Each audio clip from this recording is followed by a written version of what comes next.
Welcome back to Physics Junction. In today's video, we are going to study about chemical effect of electric current. In the previous video, we studied about heating effect of electric current. When current passed through a conductor, heat is produced. This is called the heating effect of electric current.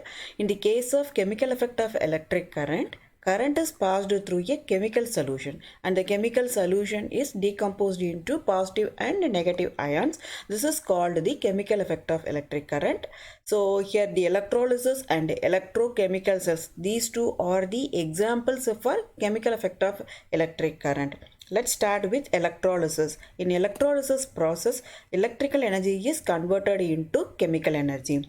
So let us take a solution which is at neutral. So here we have taken water. So water is at neutral state. So when current is passed through the water through the anode and cathode, the water is splitted into H plus and OH minus ions. This is called the electrolysis process. So here the electrical energy is converted into chemical energy. As well, we have here NaCl solution. So when current is passed through NaCl solution, it is splitted into Na plus and Cl minus ions. This process is known as the electrolysis process and this solution is known as the electrolyte. Next we see electrochemical cell. In electrochemical cell, chemical energy is converted to electrical energy. So during the chemical reaction, electrical energy will be derived. So let us see an example for a simple electrochemical cell called the Voltaic cell. So this is the picture of Voltaic cell. It consists of a glass vessel. So here we have two electrodes, that is copper and zinc electrode. Copper is known as the anode and zinc electrode is known as the cathode. Here the electrolyte we have taken is H2SO4. Here the two electrodes are connected by a small wire. The current flow will be from anode to cathode. Electron flow will be from cathode to anode. The working of this Voltaic cell can be explained in terms of the motion of the charged ions. Now let us see the working of the Voltaic cell. So this is the zinc rod. So the zinc rod is made up of zinc atoms. So let us consider a single zinc atom. So this is the zinc atom. So if you remove one electron from the zinc atom, so it becomes zinc positive ion. So this is the one electron removed. Suppose if you remove two electrons, so this is the electron removed and this zinc becomes zinc 2 plus ions. So on this zinc 2 plus ions will be migrated into electrolyte solution and the electrons removed will be accumulated at the cathode. So on these electrons will be moved from this cathode to anode through this piece of wire. Electrolyte we have taken is H2SO4. So it is discharged as 2H plus ions. So this 2H plus ions will be repelled by this zinc 2 plus ions because these two are positive. So like charges repelled. So this 2H plus ions will be pushed towards the copper rod. So at the copper rod, the 2H plus ions attracted and the electrons received from the zinc rod combine together with the copper atoms and forms the copper 2 plus ions. So the copper rod becomes positive. So here the current will flow from anode to cathode. So now we studied how the current is produced from the chemical reaction. So as long as the electrons are available on the zinc rod, this process will be going on and the current will be flowing in the external circuit. Here the copper rod is at a higher potential and the zinc rod is at the lower potential. The potential difference existing between these two electrodes is 1.08 volt. So now let us see what is electrode. So electrodes are nothing but electric conductor that carries the electric current into non-metallic solids like solids, liquids or gases or plasmas or vacuums. So here this is the electrode. So on these electrodes need not to be a metal. So here we can say cathode and anode electrodes. So cathode is negative and anode is positive electrode. So here we are going to study the difference between primary and the secondary cells. So we know that in electrochemical cells, the chemical energy is converted into electrical energy. So in the case of primary cells, the chemical reactions are irreversible. When two electrodes and a suitable electrolyte are assembled together, current is produced. So once the active materials are used, the chemical reaction will not happen again. So the primary cells cannot be recharged.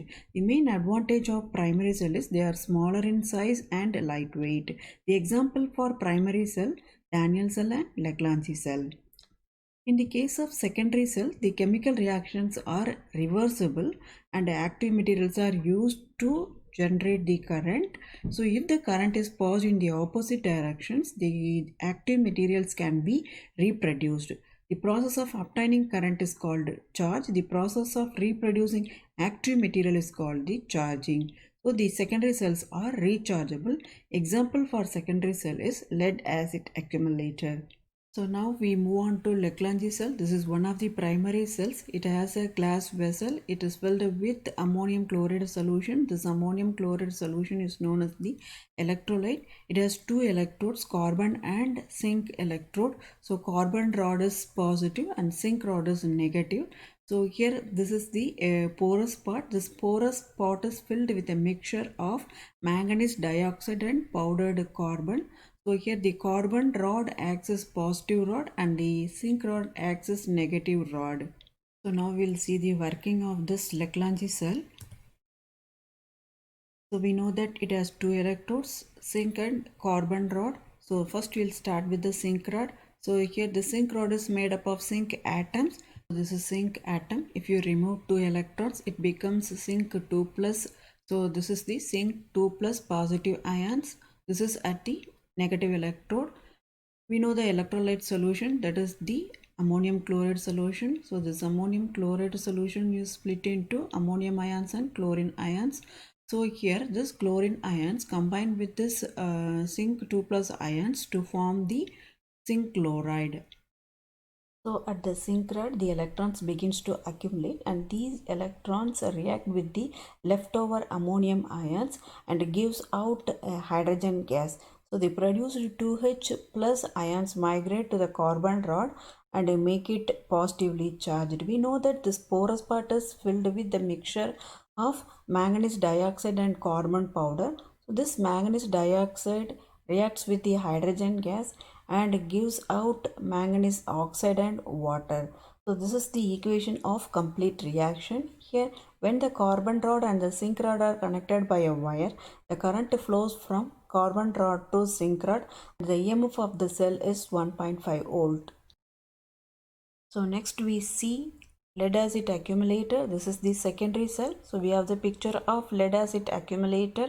So this is positive electrode and this is negative electrode. Positive electrode is made up of lead dioxide and the cathode is made up of lead. So the electrolyte is diluted sulfuric acid. So diluted sulfuric acid means the sulfuric acid has been dissolved in water. So this is the diluted sulfuric acid. So we have sulfate ions and these sulfate ions combine with the lead and forms lead sulfate. So this is at cathode and here the cathode receives more electrons and these electrons will flow from cathode to anode. So at the anode we have the lead dioxide. So this lead dioxide combined with the diluted sulfuric acid and received electrons, it forms the lead sulfate and makes the anode more positive. When these two electrodes are connected with a wire, the current flows from positive to negative. So recharging of the accumulator. So at the beginning the chemical reaction is going on and the current is produced. So when the current direction is reversed, the electrochemical reaction also reversed. EMF of freshly charged cell is 2.2 volt.